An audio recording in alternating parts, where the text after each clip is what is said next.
Sonido.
Muy buenas tardes. Continuamos esta mirada a las regiones en el octavo conversatorio de la jurisdicción constitucional.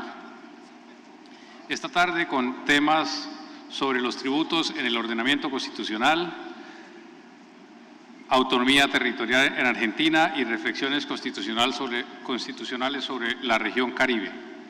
Inicia las reflexiones la doctora Adriana María Guillén Arango, abogada de la Universidad Externada de Colombia con especialización en tributación y derecho comercial de la Universidad de los Andes.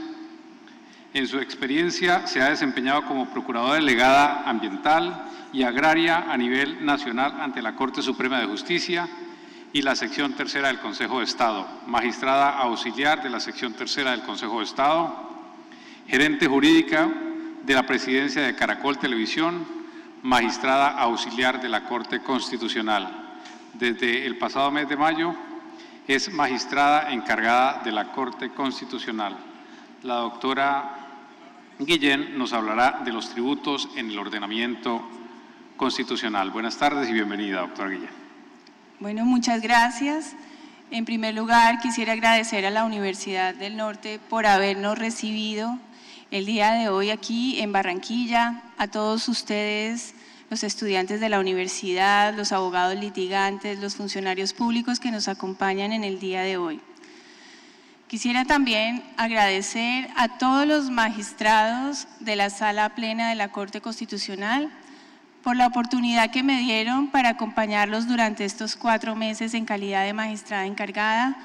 Fue una experiencia maravillosa, inolvidable, llena de aprendizajes desde el punto de vista humano y jurídico. Quiero también saludar al nuevo magistrado electo, el doctor Luis Guillermo Guerrero, que estará en la Sala Plena de la Corte Constitucional a partir de la semana entrante.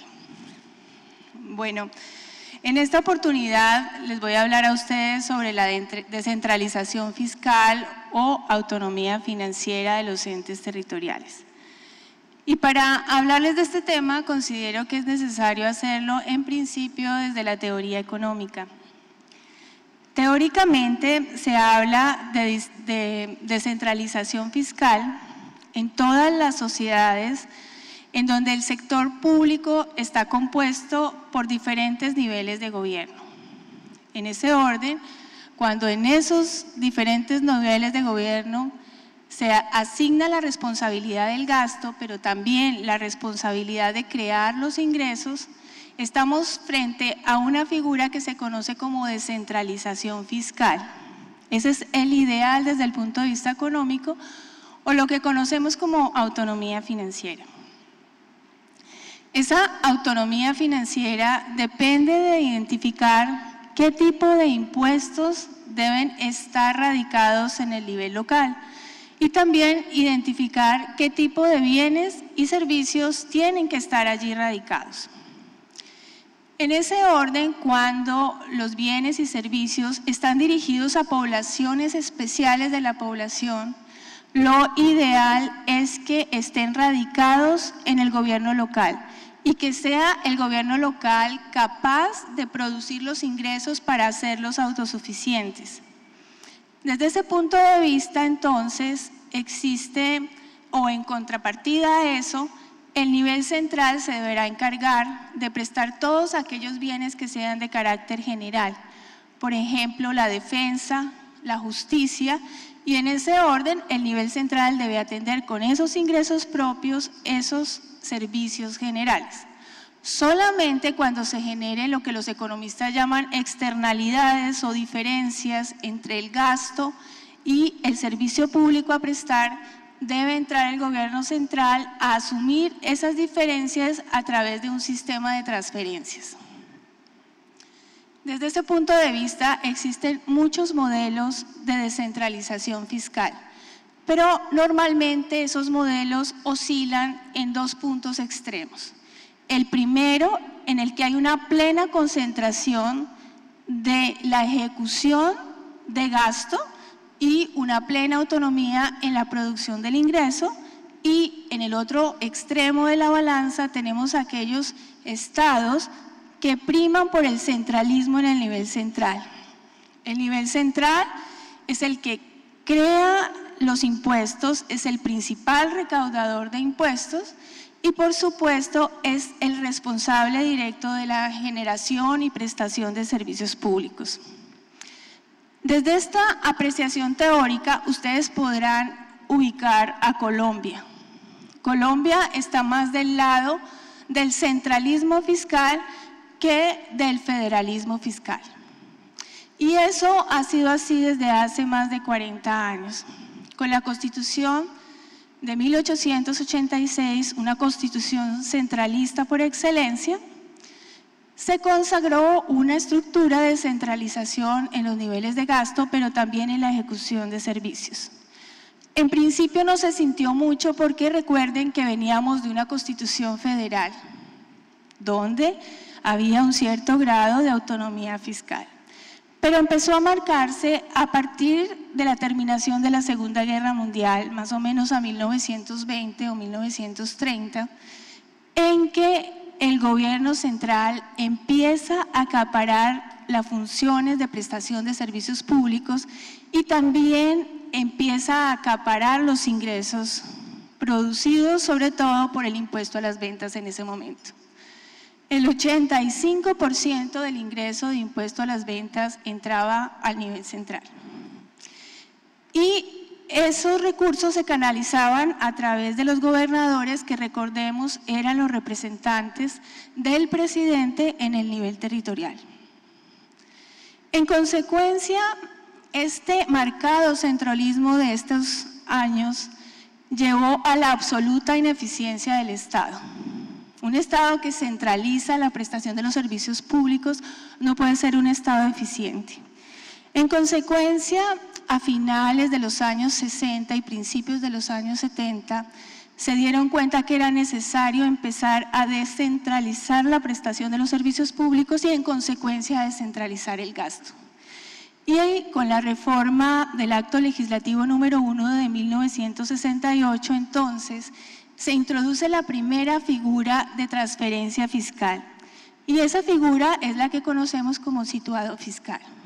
En ese momento, el situado fiscal estuvo dirigido a los departamentos, a las entidades territoriales, a las, no recuerdo cómo se llamaban, las intendencias, las comisarías, territorios nacionales y a el Distrito Especial de Bogotá. Ese situado fiscal era una participación de los ingresos ordinarios de la nación.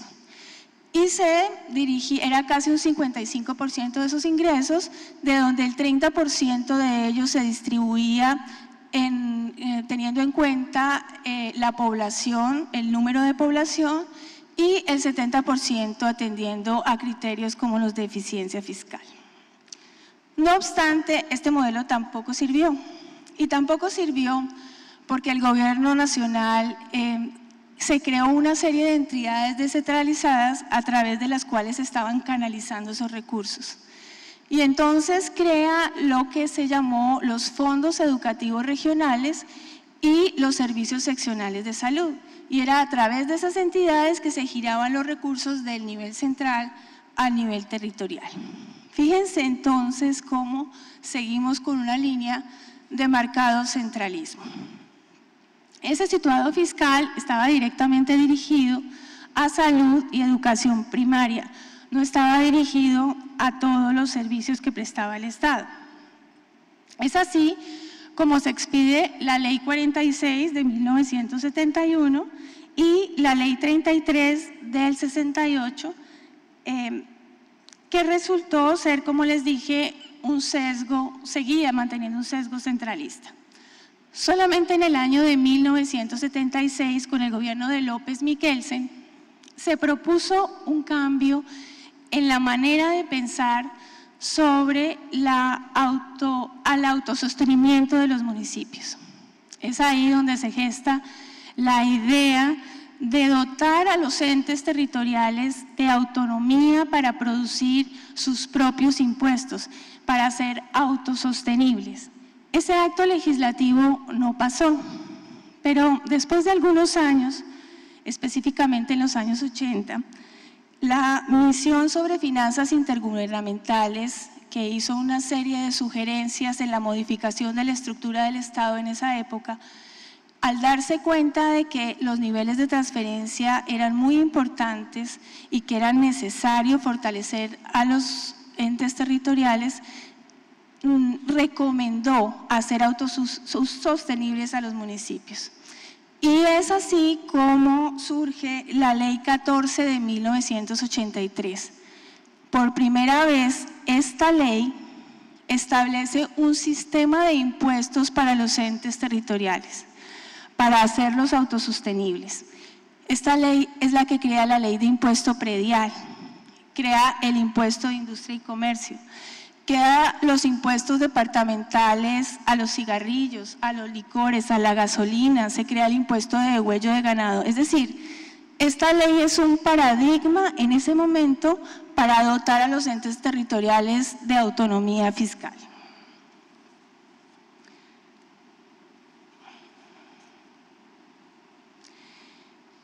La década de los 90 entonces inicia, como ustedes saben, con una marcada crisis social y económica. Y en consecuencia, en ese ambiente social que estábamos viviendo, entra la Constitución de 1991 con una visión dirigida, según la Asamblea Nacional Constituyente, a poner al municipio como el centro de la organización democrática del país. Pero uno no puede poner como centro de organización democrática a una entidad que es el municipio sin dotarlo de herramientas para hacerlo autosostenible. De manera que cuando la Constitución del 91 declara que el nuestro es un Estado de Derecho, que nos constituimos en una república unitaria, pero descentralizada y con autonomía territorial, lo que significa es que el municipio termina siendo el centro de la universalización de gastos dirigidos a atender la provisión de servicios públicos. Y entonces, como veíamos esta mañana, adquiere vital importancia el concepto de autonomía territorial. Y dentro de ese gran concepto de autonomía territorial encontramos un elemento muy importante que es la autonomía financiera. Y la autonomía financiera no es otra cosa que el conjunto de normas y elementos con que la Constitución pretende dotar al municipio y a los administradores locales de herramientas para poder cumplir esos nuevos fines del Estado. Pero para hablar de autonomía financiera, el concepto es muy complejo y tenemos que dividirlo en diferentes subconceptos. El primer subconcepto que vamos a abordar es el de la autonomía presupuestal, el de la autonomía del gasto. La posibilidad que tienen los entes territoriales de elaborar sus presupuestos, de aprobar sus presupuestos y las posibilidades que tienen de ejecutarlos. En principio, la Corte Constitucional, es muy importante recordar que el pilar de la autonomía financiera se encuentra inserto en el artículo 287 constitucional. Este artículo 287 nos dice que los entes territoriales son autónomos para administrar sus recursos, que son autónomos para generar los tributos necesarios para su funcionamiento y adicionalmente nos dice que los entes territoriales tienen derecho a participar de las rentas nacionales. Pues bien, esa autonomía del gasto en principio no está limitada, pero si uno empieza a leer la Constitución detenidamente, se da cuenta que existe limitación en la autonomía sobre el gasto. La primera limitación es que el título 12 de la Constitución señala que los presupuestos están sometidos a la Ley Orgánica de Presupuesto. Esto quiere decir que están sometidos en cuanto a su programación, en cuanto a su modificación y en cuanto a la ejecución presupuestal. Ahora bien, se dice que los entes territoriales son libres a la hora de establecer los rubros de gasto, pero eso tampoco ha sido tan cierto. De hecho, aunque la Constitución no establece ningún límite específico, la Corte Constitucional, a través de su jurisprudencia, ha establecido una serie de límites al gasto. El primero de ellos tiene que ver con el origen de los recursos públicos. Y es ahí cuando la Corte desarrolla la teoría de los ingresos endógenos y exógenos. Entonces, nos dice la Corte, como regla, que los entes territoriales tienen absoluta autonomía en relación con los temas propios y los temas que les importan y en consecuencia sobre los ingresos que ellos producen. Eso es lo que conocemos como recursos endógenos. Pero también nos dice que esa autonomía del gasto se ve limitada cuando los gastos son cuando los ingresos son exógenos. Esto es, cuando los ingresos interesan al nivel central o pertenecen al nivel central, independientemente de que sean ejecutados en el orden local. En consecuencia, establece la Corte que sobre los ingresos endógenos no debe haber intervención del legislador, salvo en algunos casos, como ya veremos, y en los ingresos exógenos existe una amplia maniobrabilidad de parte del legislador.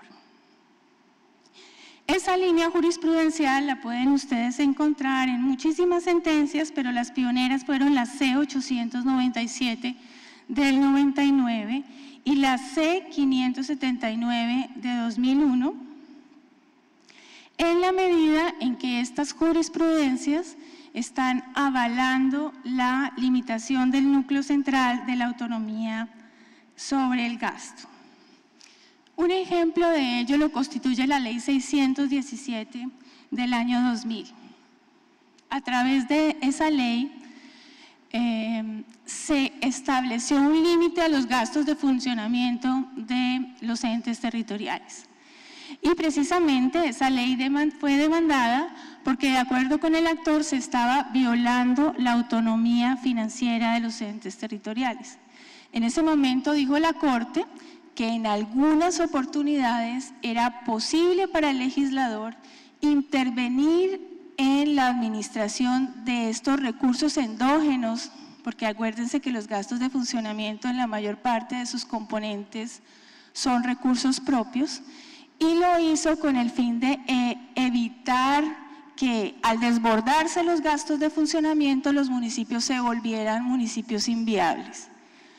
Recientemente la Corte Constitucional declaró inexequible una norma que permitía que las contralorías territoriales no asumieran con cargo a su presupuesto los costos de sentencias judiciales o de fallos que se hubiesen logrado a través de mecanismos de conciliaciones o de laudos arbitrales, por considerar que ahí había una directa injerencia en la autonomía financiera de las entidades territoriales.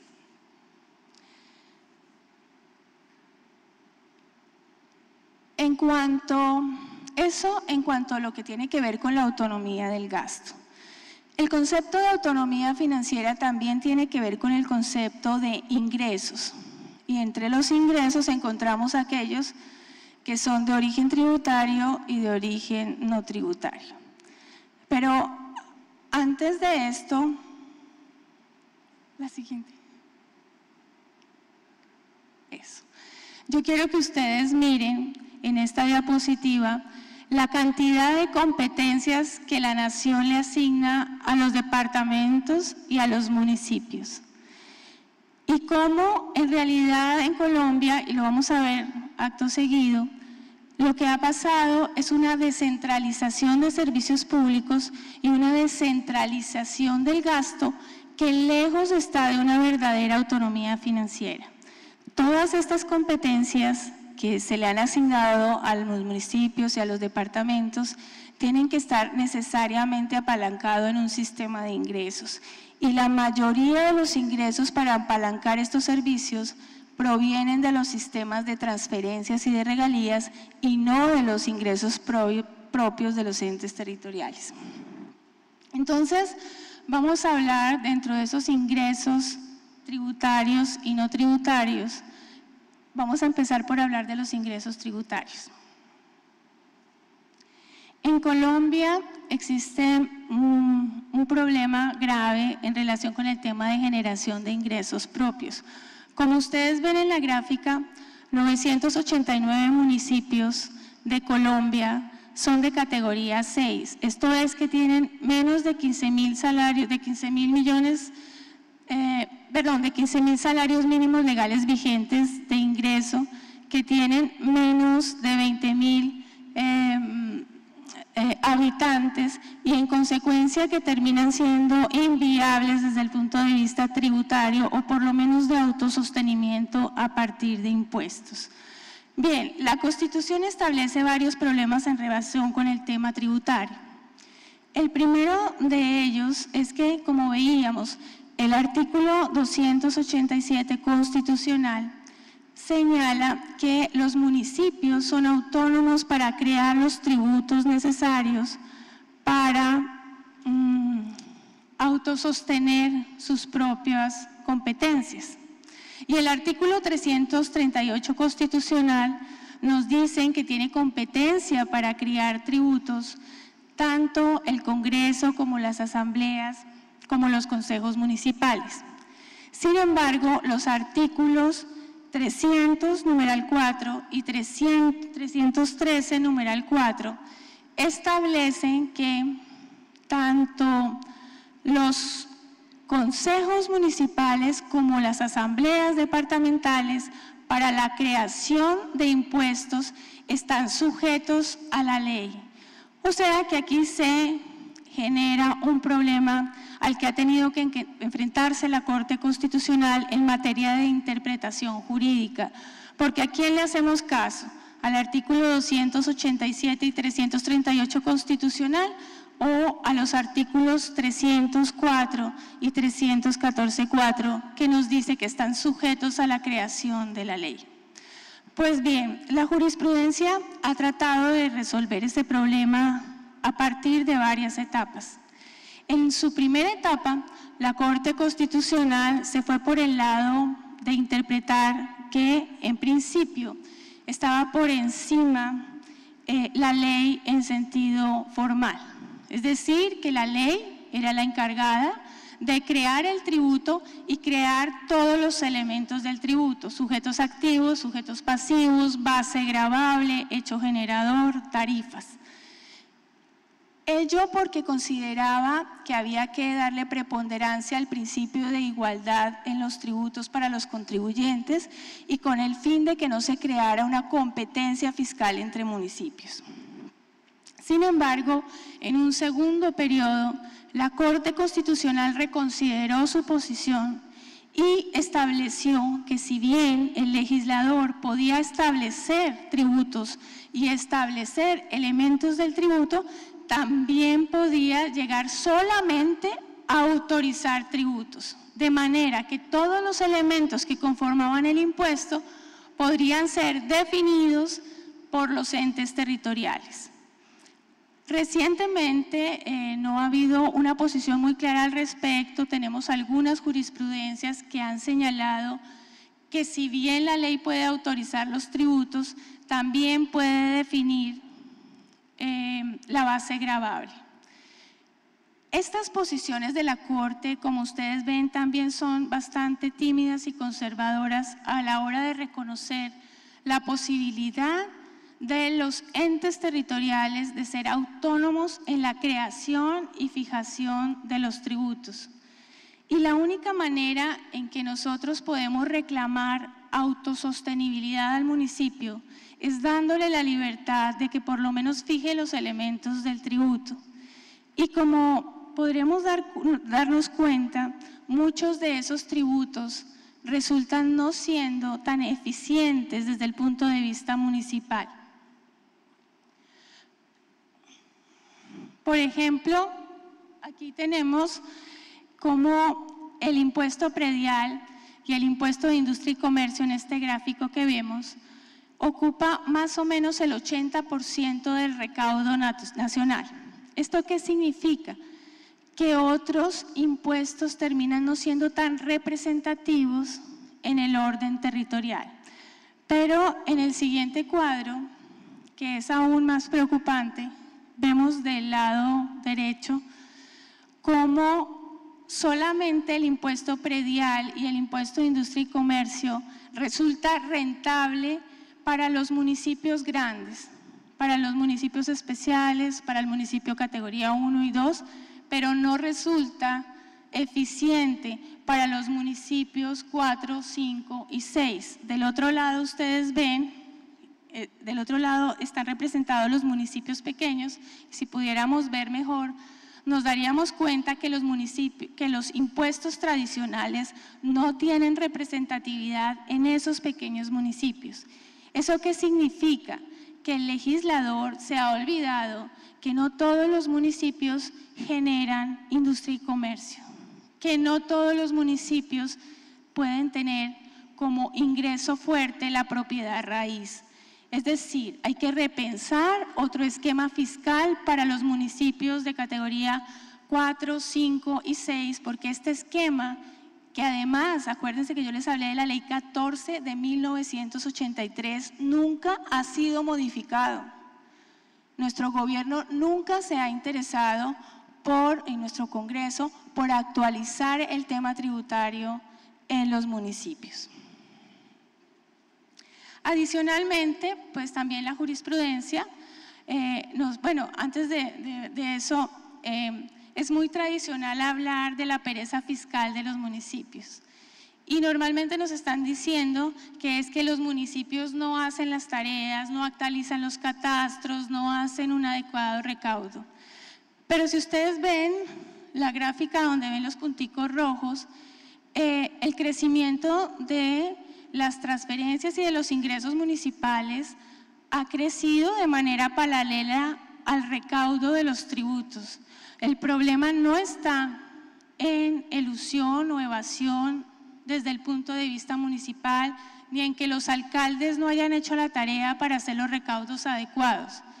El problema real está en que la Constitución política y la ley no los dota de instrumentos necesarios para hacerse autosostenibles vía impuestos. Otros espacios competenciales que también han sido materia de la Corte es aquel que se encuentra en el artículo 294 de la Constitución política, que impide que mediante leyes se conceden exenciones o beneficios fiscales sobre la propiedad de los municipios. La regla general, entonces, es que no existe ninguna causal que justifique la desatención de estas provisiones a nivel territorial.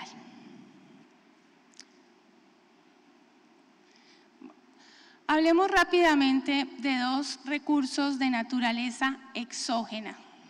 Es decir, recuerden ustedes, son aquellos que no pertenecen a los municipios, que son de propiedad de la nación y en consecuencia, ha dicho la jurisprudencia, al ser de propiedad de la nación, las facultades del legislador son amplias para establecer los porcentajes y los fines para los cuales deben ser aplicados. Los recursos de regalías los pueden ustedes encontrar en el artículo 360 de la Constitución Política.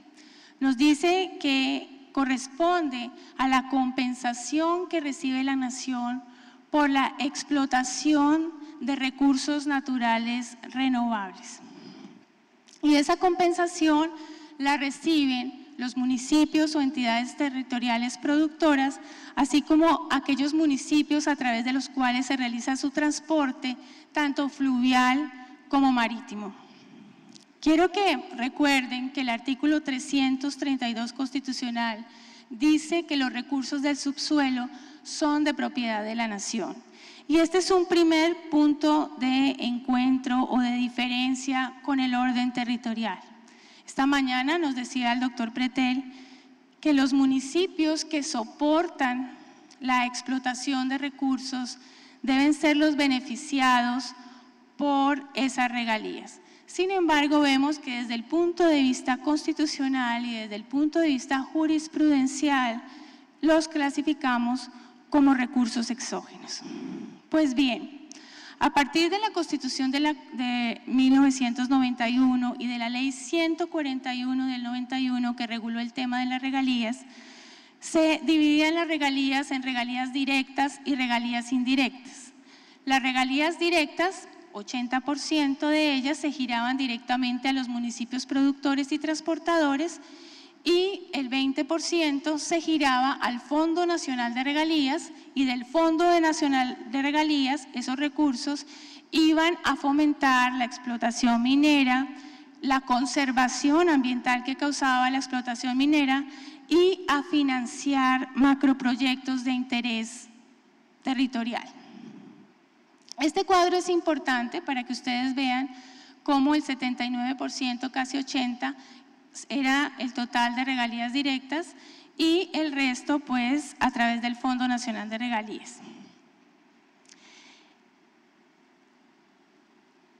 Los ingresos que empezaron a entrar por el Fondo Nacional de Regalías, el 95% de ellos iban dirigidos específicamente a el 23% de la población. Eso que ustedes están viendo en la pantalla y el hecho de que vamos a tener una locomotora minera que va a generar ingresos muy superiores a los que veníamos recibiendo por concepto de regalías, hizo pensar al gobierno nacional, como decía el ministro Echeverry, que la mermelada tenía que ser esparcida por toda la tostada, es decir, que lo que buscábamos es que las regalías le lleguen a todos los colombianos, teniendo en cuenta que los bienes del subsuelo son bienes nacionales. En consecuencia, además, decía el gobierno nacional que puede ser que los 100 pesos de hoy, que equivalen a 80% de regalías directas, sean los mismos 100 pesos que hoy puedan equivaler al 8.6% de regalías directas en razón a la locomotora minera. Miremos rápidamente cómo queda el Sistema Nacional de Regalías el día de hoy.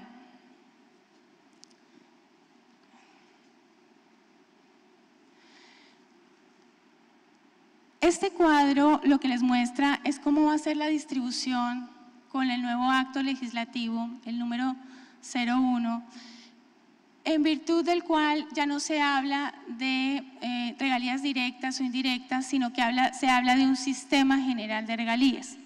En este sistema general de regalías se pensó que era necesario, ante esta burbuja de la locomotora minera, guardar recursos para el futuro, y por eso se crea un fondo de ahorro y estabilización. Se crea un fondo para el ahorro pensional con el fin de liberar a los municipios de las cargas que llevan por los pasivos pensionales. Y un fondo nuevo de ciencia y tecnología que las universidades estaban felices porque por fin iban a recibir recursos directos, pero que se estableció que su manejo se iba a hacer a través de Colciencias.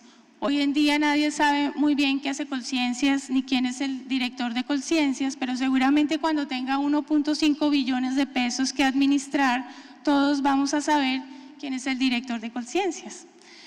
Finalmente, a lo que quiero llegar es que este sistema, que se ha criticado muchísimo porque impide que lleguen regalías directas a los municipios, puede ser un primer atisbo de verdadera autonomía fiscal, en la medida que los entes territoriales por primera vez van a determinar en qué se van a gastar los recursos de las regalías. Pero para eso tienen que ser unos municipios fuertes, capaces de crear proyectos de inversión que puedan ser financiados a través de estos diferentes fondos que en últimas van a ser manejados por el gobierno central, quien les va a dar la última palabra. Iba a hablarles además del sistema de transferencias, pero pues se me acabó el tiempo. Y lo único que quisiera concluir en esta tarde es que la verdad, la Constitución del 91 no le apuntó a una verdadera autonomía financiera de los entes territoriales. Lo que hizo fue buscar mejores elementos para efectivizar el gasto público del gobierno nacional mediante la canalización de un importante volumen de recursos hacia el nivel territorial. Desde el punto de vista fiscal, los cambios que se dieron con la nueva Constitución fueron básicamente modificaciones a los sistemas de transferencias. Las reformas no introdujeron cambios que permitieran a los gobiernos regionales o locales ejercer una gestión fiscal diferente. En particular, se mantuvo el mismo sistema de tributación regional y la misma injerencia nacional en la asignación del gasto financiado con los recursos de transferencias y con los recursos provenientes de algunos impuestos territoriales. Esta característica de las reformas puede explicar en parte por qué en el país no se dio una descentralización política sin contrapartida en el ámbito fiscal. En consecuencia, es necesario volver a mirar a las regiones y mirar el tema fiscal y mirar cómo se actualiza esa ley 14 de 1983, que permita hacer posible en realidad unas regiones autónomas, unas regiones autosostenibles. Muchas gracias.